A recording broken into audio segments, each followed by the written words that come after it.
केंद्र सरकार ने एक विशेष सर्वे किया, जिस सर्वे में उत्तर प्रदेश को महिलाओं के लिए सबसे सेफ राज्य घोषित किया गया।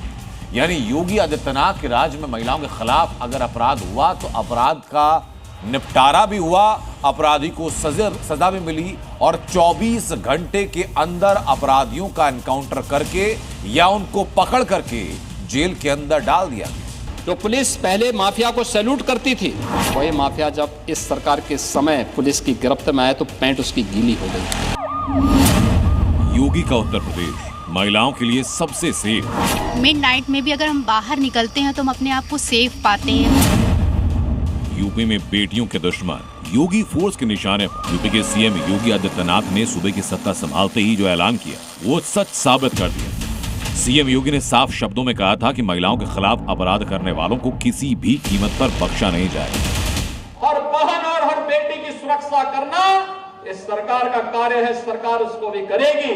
और तब भी मैंने कहा था, माफिया अगर सिर उठाने का दुस्साहस करेगा तो उसको मिट्टी में मिलाने का काम भी सरकार करेगी। सीएम योगी के बयान का यूपी पुलिस अक्षरशः पालन कर रही है और अपराध करोगे तो गोली खाओगे की नीति पर अमल करते हुए बेटियों से दरिंदगी करने वालों पर सख्त कार्रवाई की जा रही है। सीएम योगी की प्रतिबद्धता और योगी फोर्स की तत्परता का नतीजा है कि यूपी सरकार ने महिला सुरक्षा के मामले में बड़ी उपलब्धि हासिल की। भारत सरकार के investigation tracking system for sexual offence यानी ITSSO की रिपोर्ट के मुताबिक उत्तर प्रदेश महिला संबंधी अपराधों के निपटारे में पहले स्थान पर। इसके साथ ही यौन उत्पीड़न मामलों में सबसे कम लंबित प्रकरण भी उत्तर प्रदेश में हैं। केंद्र सरकार की ITSSF जून की रिपोर्ट के अनुसार उत्तर प्रदेश महिलाओं की के कानून व्यवस्था में नंबर 1 है। महिलाओं की सुरक्षा व्यवस्था की बात करें तो महिलाओं की सुरक्षा व्यवस्था उत्तर प्रदेश में चाक चौबंद है और यहाँ पर महिलाओं के 98% जो केस है उसमें जो अगर FIR दर्ज होती है तो उसमें तुरंत कार्रवाई की जाती है। योगी सरकार को उपलब्धि यूं ही नहीं मिली। उत्तर प्रदेश में कहीं भी बच्चियों और महिलाओं के खिलाफ अपराध होता है तो चंद घंटों के भीतर उस अपराधी की चीखें सुनाई देती हैं या फिर उसकी आवाज हमेशा के लिए बंद होती है। इसकी बानगी इसी महीने जून में नजर आई जब 5 जून को लखनऊ में 2.5 साल की बच्ची से रेप करने वाले को योगी फोर्स ने 24 घंटे के अंदर एनकाउंटर में मार गिरा। जबकि अगले हफ्ते 12 जून को कानपुर में 6 साल की बच्ची से रेप के आरोपी को पुलिस ने 20 घंटों के अंदर लंगड़ा बनाकर गिरफ्तार किया। 14 जून को गोरखपुर के बेलाघाट इलाके के एक मंदबुद्धि महिला से गैंग रेप के 3 आरोपियों को पुलिस ने 2 दिन में अरेस्ट किया और 15 जून को शामली में 5 साल की मासूम से दुष्कर्म करने की कोशिश करने वालों को पुलिस ने 1 दिन के भीतर एनकाउंटर कर गिरफ्तार किया। ये हाल फिलहाल के बड़े मामले हैं। आपको याद होगा कि पिछले साल 31 जुलाई को लखनऊ के 1090 चौराहे पर बारिश के पानी में फंसी बाइक पर सवार युवक युवती से मनचलों ने छिड़खानी की और उसे पानी में गिरा। इस वीडियो को देखते ही योगी ने ऐलान किया कि इन अपराधियों के लिए बुलेट ट्रेन चलेगी। जो गोमती नगर की घटना, उस घटना में भी हम लोगों ने जवाबदेही तय की है। उसके अपराधियों की सूची भी मेरे पास आई है। ये अपराधी हैं, पहला अपराधी है पवन यादव, दूसरा अपराधी है मोहम्मद अरबाज। ये सद्भावना वाले लोग हैं, यानी सद्भावना। अब इनके लिए सद्भावना ट्रेन चलाएंगे, इनके लिए बुलेट ट्रेन चलेगी, चिंता मत करो। और उस बुलेट ट्रेन की तैयारी की जा रही है और इसीलिए महिला सुरक्षा हमारे लिए सर्वोच्च महत्व रखता है। हमने इस बात को पहले दिन कहा है, कोई खिलवाड़ करेगा तो उसका खामियाजा भुगतेगा।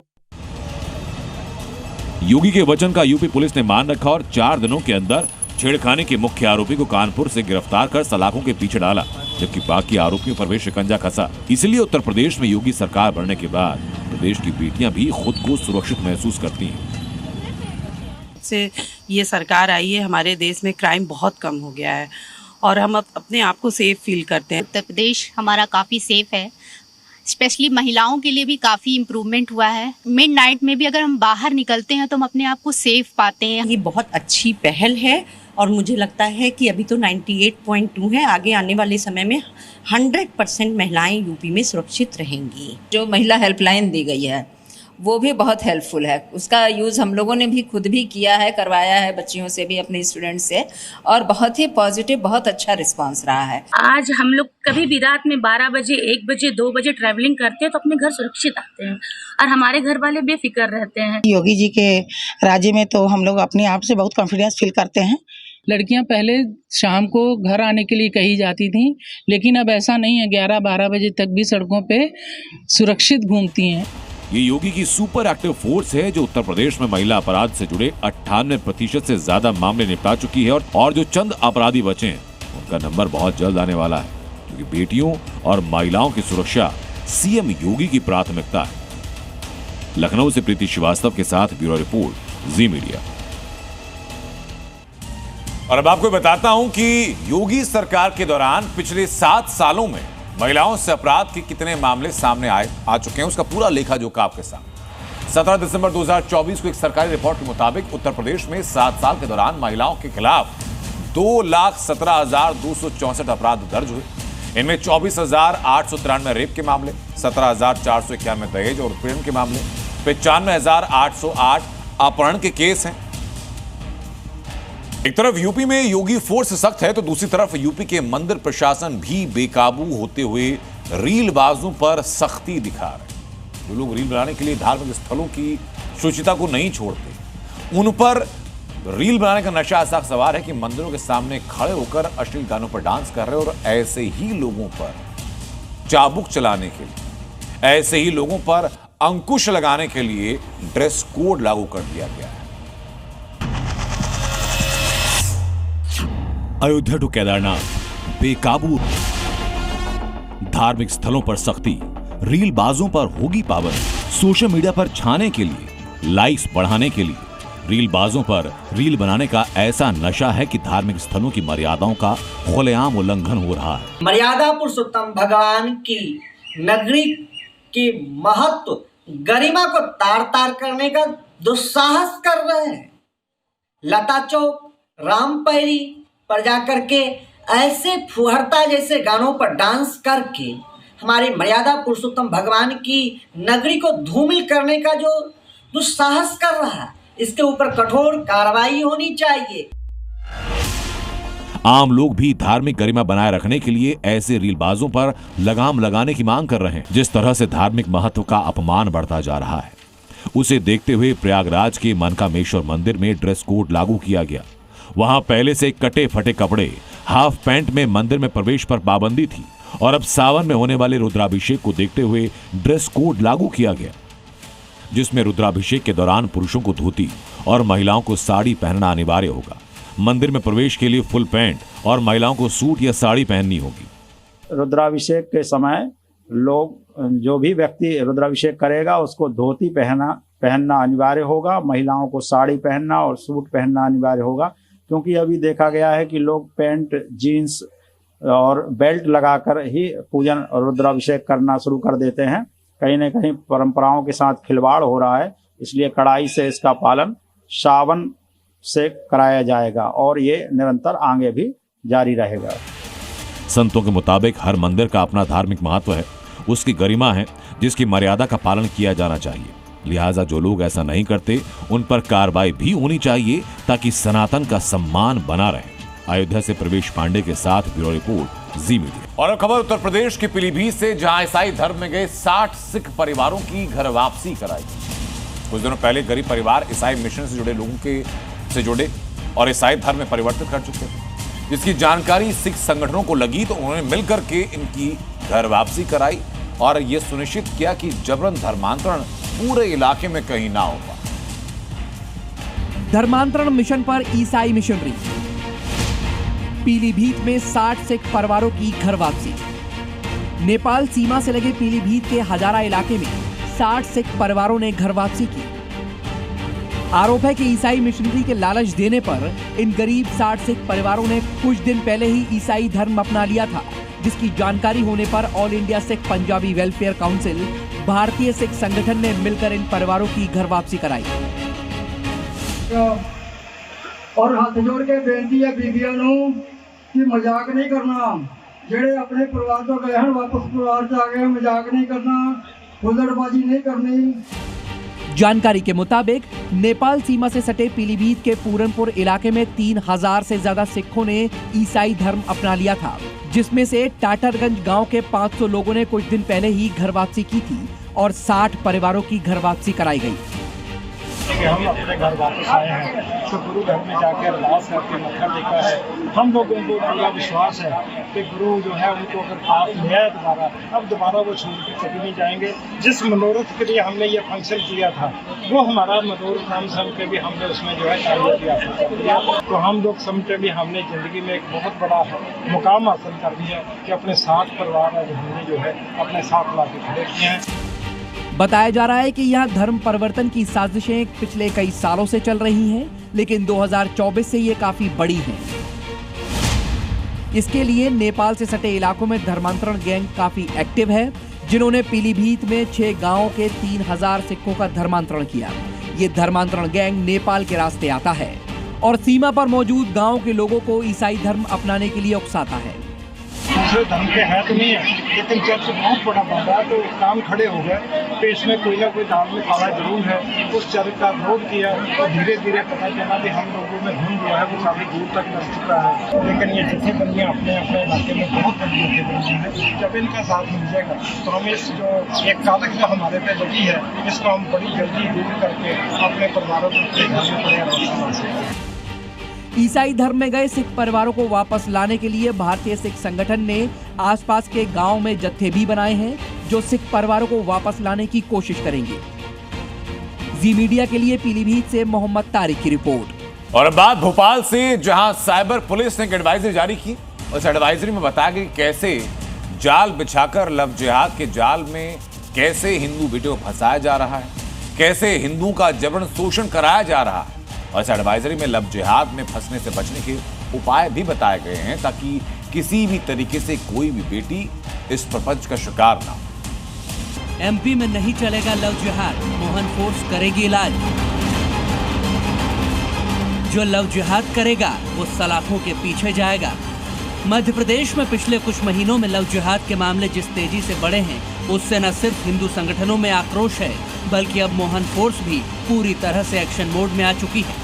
खास तौर पर राजधानी भोपाल में लव जिहाद के मामले काफी तेजी से बढ़े हैं, जिसमें संगठित तरीके से बेटियों और महिलाओं को प्रेम के जाल में फंसाकर उन्हें ब्लैकमेल किया गया, उनका शोषण किया गया, जिसके बाद बेटियों को बचाने के लिए पुलिस को एडवाइजरी जारी करनी पड़ी, जिसमें कहा गया है स्कूल, कॉलेज, कोचिंग या फिर सोशल मीडिया के जरिए युवतियों और सिंगल महिलाओं को जालसाज निशाना बनाते हैं। ये लोग महंगी लाइफस्टाइल, लग्जरी गाड़ियों और इलेक्ट्रॉनिक गैजेट्स का दिखावा करते हैं। कई बार उनके गिरोह में सहयोगी महिलाएं भी शामिल होती हैं, जो पहले उनका भरोसा हासिल करते हैं, फिर उन्हें पब, रेस्टोरेंट में ले जाकर नशे की लत लगवाते हैं। नशे की हालत में उनका यौन शोषण किया जाता है। इन जगहों पर छिपे हुए कैमरों से अश्लील फोटो और वीडियो बनाए जाते हैं, जिनका इस्तेमाल महिलाओं और बेटियों को बाद में ब्लैकमेलिंग के लिए किया जाता है। भोपाल की साइबर पुलिस ने जो एडवाइजरी जारी की है, उसमें यह भी लिखा गया है कि एक बार लड़की जब इनके जाल में फंस जाती है तो उसे गिरोह के अन्य सदस्यों से यौन संबंध बनाने और अपनी सहेलियों को लाने के लिए मजबूर किया जाता है। कुछ मामलों में जबरन शादी, धर्मांतरण, मानव तस्करी और देह व्यापार जैसे अपराधों में भी धकेल दिया जाता है। लिहाजा साइबर पुलिस ने छात्राओं और महिलाओं को इससे बचने की सलाह भी दी है, जिसमें बेटियों से अपील की गई है कि फोन में किसी तरह का आपत्तिजनक फोटो या वीडियो न रखें, किसी अनजान व्यक्ति से सोशल मीडिया पर दोस्ती ना करें, दिखावटी लग्जरी लाइफस्टाइल के झांसे में बिल्कुल ना आए, ऑनलाइन दोस्त से अकेले मुलाकात न करने जाएं, और अगर आपके साथ कोई घटना होती है तो तुरंत 1930 पर कॉल करें या फिर थाने में जाकर शिकायत करें। किसी भी तरीके के ऐसे सेक्सुअल कंटेंट जो कि ऑफसीन प्रकृति के हैं, वो अगर ऑनलाइन किसी के पास आते हैं या कोई उनको जनरल भेजता है और उसके चलते कोई उसको ब्लैकमेल करता है, स्पेशली हमारा फोकस जो है वो महिलाएं एवं बच्चों को लेकर है। हमने चाहा है कि उसमें लोग अवेयर रहें, ऐसे किसी भी झांसे में वो ना आए, और अगर ऐसा कोई उनके साथ में कोई ऐसी हरकत करता है तो वो तत्काल 1930 को या साइबर मुख्यालय मध्य प्रदेश को कॉल करके बताएं, ताकि हम उसमें त्वरित कार्रवाई कर पाएँ। और इसी बीच राजा रघुवंशी हत्याकांड से जुड़ी खबर भी सामने है। राजा की हत्या में 2 हथियारों का इस्तेमाल किया गया, ये एसआईटी कह रही है। एसआईटी कह रही कि इन 2 में से एक हथियार बरामद हो चुका है और एक हथियार बरामद करना बाकी है। राजा रघुवंशी पर कुल 3 वार किए गए हैं। तीनों ने एक, यानी जो 3 वहां पर हत्यारे थे जो आरोपी फिलहाल हैं, उन्होंने एक एक बार किया है, एसआईटी कह रही है। सोनम ने अपने फोन नष्ट किए हैं, ये भी एसआईटी का कहना है। और एसआईटी का कहना यह भी कि अभी तक सोनम का फोन भी बरामद नहीं हुआ है, लेकिन सोनम ने इशारा किया, उसके बाद विशाल ने मार दिया। और हमले के वक्त राजा के सामने सोनम खड़ी हुई थी। जब सोनम के सामने ये पूरा हत्याकांड हुआ, खून बहा, तो सोनम वहां से दूर भाग गई। लेकिन ये मर्डर मिस्ट्री की गुत्थी अब और उलझती जा रही है। अब तक मेघालय पुलिस जिस मर्डर मिस्ट्री की जांच लव ट्रायंगल से कर रही थी, उस हत्याकांड में कोई और एंगल भी आ चुका है। इसी बीच राजा का परिवार इस पूरी साजिश को तंत्र मंत्र से भी जोड़ रहा है।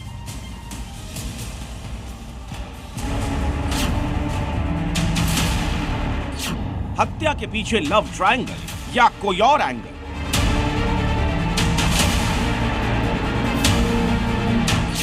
बलि या तंत्र मंत्र, क्या है मर्डर का मकसद?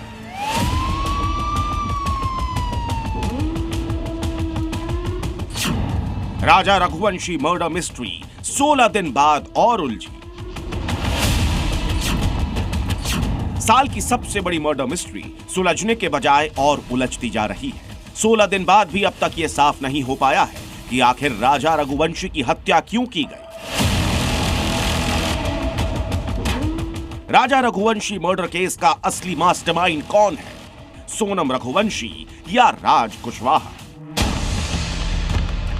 राजा को लव ट्रायंगल के चक्कर में रास्ते से हटाया गया या फिर मर्डर मिस्ट्री का सबसे बड़ा राज अभी सामने आना बाकी है? मेघालय पुलिस के एक बयान के बाद इस मर्डर मिस्ट्री को लेकर सस्पेंस और गहराता जा रहा है। Frankly speaking, I still find it very difficult to accept the motive that has been given by the accused, and it really doesn't sit very well. But we are looking to see whether there is anything additional, and because I find it very difficult to believe that a person would would generate so much of animosity that within a couple of days of marriage, literally, you plot to kill the person. दरअसल Meghalaya police का दावा है कि राजा रघुवंशी की हत्या का motive आरोपी छिपा रहे हैं और अब तक इस हत्याकांड में कई तथ्यों से पर्दा भी नहीं उठ पाया है। इस बीच राजा रघुवंशी के परिवार ने भी इस मामले में तंत्र मंत्र और बलि की साजिश का आरोप लगाया है और सोनम का नार्को टेस्ट कराने की मांग की है।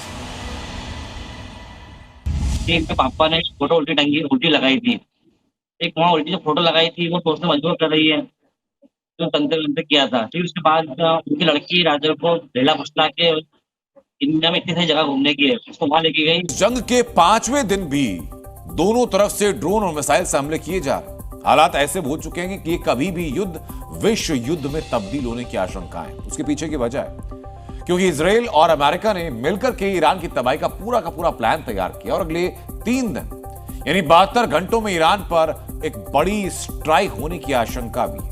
यह आशंका क्यों है? अमेरिका का रोल क्या है? इस रिपोर्ट में देखिए। ईरान की तबाही की स्क्रिप्ट तैयार हो चुकी है। तेहरान की बर्बादी में अब 72 घंटे ही बाकी हैं। पश्चिमी एशिया से मिडिल ईस्ट तक आसमान में एक बार फिर रॉकेट, ड्रोन और मिसाइलों की गूंज सुनाई दे रही है। ईरान और इजराइल के बीच जंग ने पूरे मिडिल ईस्ट को एक बार फिर बारूद के ढेर पर बैठा दिया। दोनों देश एक दूसरे पर मिसाइलों की बौछार कर रहे हैं।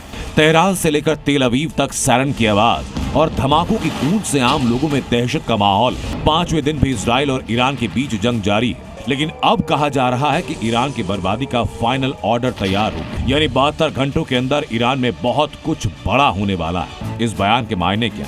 गुरुवार से शुक्रवार यानी अगले 72 घंटों में ऐसा क्या होने वाला कि अब तक पर्दे के पीछे से इजराइल को सपोर्ट कर रहा अमेरिका खुलकर ईरान के खिलाफ जंग में उतरने वाला है और मिडिल ईस्ट में ईरान के खिलाफ जिस जंग को इजराइल ने भड़काया उसकी कमान अमेरिका संभालने वाला है, या फिर इससे भी कुछ बड़ा होने वाला है। इजराइल के हमले के बाद ईरान में हर तरफ बारूद की गंध है। तेहरान से लेकर कोम तक हर तरफ तबाही के निशान है। न्यूक्लियर प्लांट से लेकर गैस स्टेशन, मिलिट्री बेस से लेकर सीक्रेट बेस तक सब कुछ धुआं हो चुका है। इजराइल एक एक कर ईरान के टॉप कमांडर्स को निशाना बनाता जा रहा है। ईरान की मिलिट्री पावर को कमजोर कर रहा है। ईरान के कई जेट्स से लेकर ड्रोन डिपो तक इजराइल के अटैक में तबाह हो चुके हैं। लेकिन इजराइल ने ईरान को धमकी दी कि वो ईरान पर फतह पाने के करीब है। नेतन्याहू कह रहे हैं कि ईरान में अभी और कुछ बड़ा होने वाला है, जिसके संकेत मिल रहे हैं। अमेरिकी राष्ट्रपति डोनाल्ड ट्रंप G7 की बैठक बीच में छोड़कर अमेरिका लौट चुके हैं। अमेरिका ने इजराइल और ईरान के बीच सीज फायर कराने की कोशिश नहीं की। अमेरिका ने अपने नागरिकों को तेहरान खाली करने के लिए कहा है। अमेरिका में राष्ट्रीय सुरक्षा परिषद की मीटिंग बुलाई गई। ट्रंप की जल्दबाजी और इजराइल से लेकर अमेरिकी अधिकारियों की बयानबाजी साफ इशारा कर रही है कि ईरान के लिए अगले 72 घंटे बहुत भारी हैं, क्योंकि इजराइल झुकने को तैयार नहीं और ईरान न्यूक्लियर डील पर समझौता करने को राजी नहीं। ब्यूरो रिपोर्ट, जी मीडिया। और इसी बड़ी खबर यह कि चीन के राष्ट्रपति शी जिनपिंग ने बड़ा बयान दिया। इजराइल की सैन्य कार्रवाई से हम चिंतित हैं, ईरान के खिलाफ कार्रवाई से हम चिंतित हैं और इजराइल ने मिडिल ईस्ट में तनाव को और बढ़ा दिया है। तनाव के लिए इजराइल जिम्मेदार है, ये चीन की तरफ से कहा जा रहा है। शी जिनपिंग ने आधिकारिक तौर पर कहा कि इस तनाव के लिए इजराइल ही जिम्मेदार है, आईडीएफ की कार्रवाई जिम्मेदार है। लेकिन अगले 72 घंटे अहम क्यों समझे जा रहे हैं? 72 घंटे के अंदर क्या बड़ा होने वाला है और क्या अमेरिका ईरान की तबाही का सीक्रेट प्लान बनाने जा रहा है? ये सवाल क्यों है, आशंकाएं क्यों है? इसके पीछे की बड़ी वजह ये क्योंकि अमेरिकी राष्ट्रपति डोनाल्ड ट्रंप बीच में ही G7 की बैठक छोड़कर अमेरिका लौट चुके हैं, वाशिंगटन लौट चुके हैं और ईरान को लेकर के अमेरिका में सुरक्षा परिषद की बैठक में कुछ बड़ा प्लान होने जा रहा है। क्या अब ईरान से सीधा युद्ध लड़ने वाला है अमेरिका? क्या ईरान में अमेरिका बहुत कुछ बड़ा करने वाला है? क्या ट्रंप ने ईरान के खात्मे का ब्लूप्रिंट तैयार कर लिया? ये वो सवाल जिनके जवाब के इंतजार में इस वक्त पूरी दुनिया की निगाहें। दुनिया जानती है कि अमेरिका इजराइल का सबसे करीबी दोस्त है और ईरान का सबसे बड़ा दुश्मन, और जब दोनों देशों के बीच इस वक्त भीषण लड़ाई है तो अमेरिका इसमें सीधी एंट्री करने जा रहा है। ट्रंप ने इसका इशारा भी कर दिया। कनाडा से G7 की बैठक बीच में छोड़कर जब ट्रंप अमेरिका लौटे तो इजराइल ईरान के बीच जारी जंग में अपना स्टैंड साफ किया।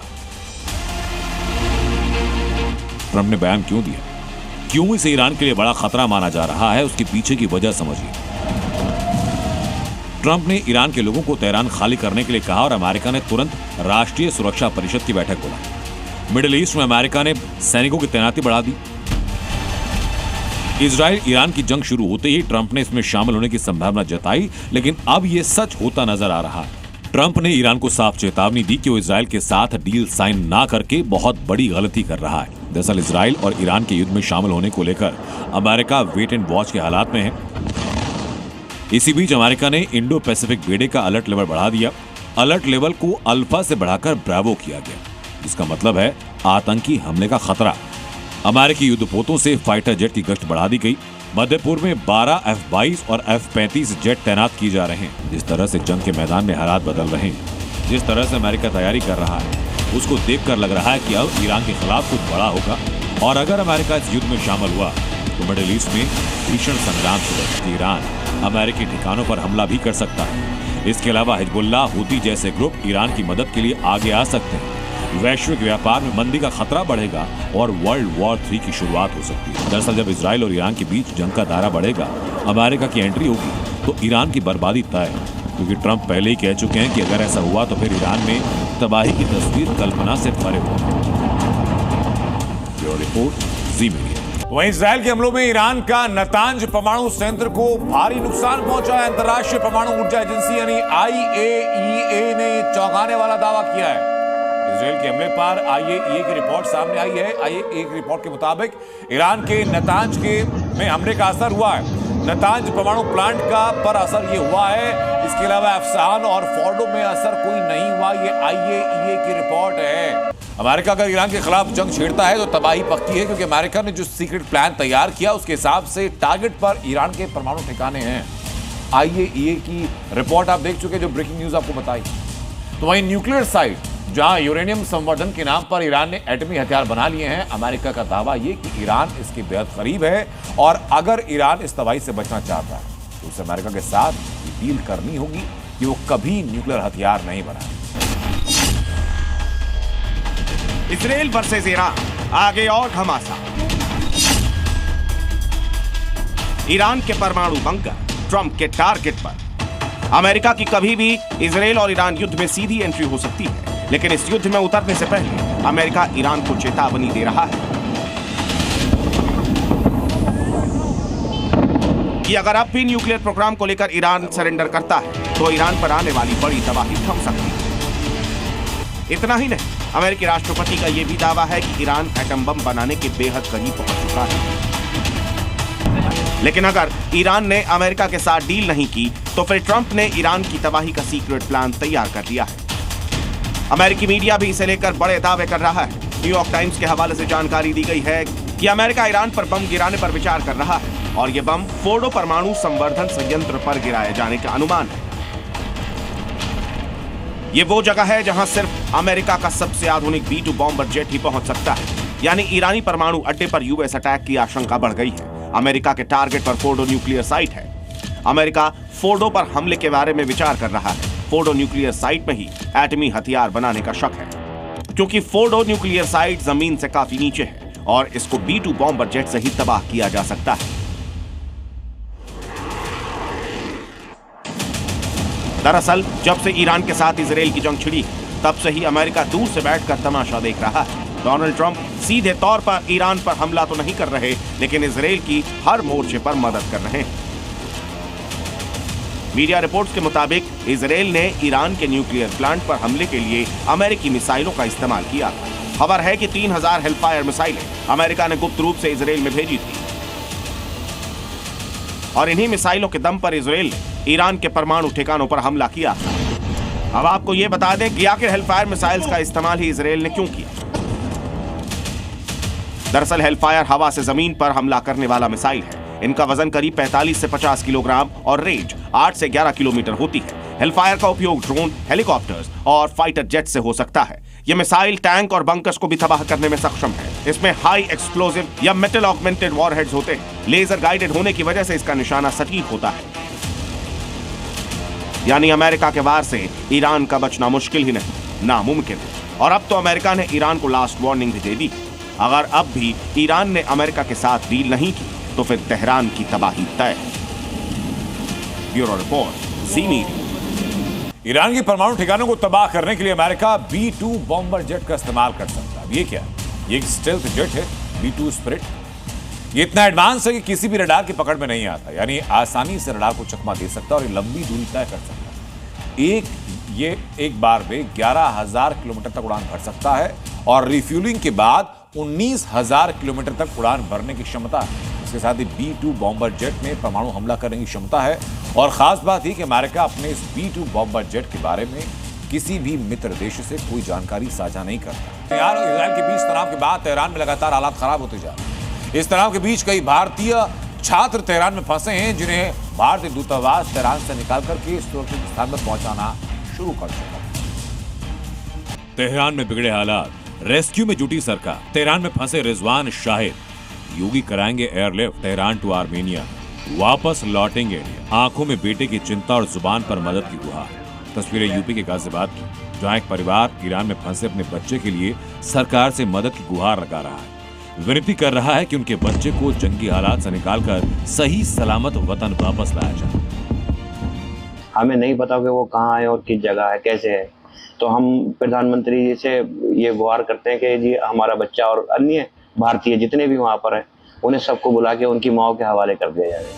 ये तेहरान में फंसे रिजवान के माता पिता, जिन्होंने अपने बच्चे को मेडिकल की पढ़ाई के लिए ईरान भेजा, लेकिन ईरान और इजराइल के बीच जारी जंग के चलते हालात बदतर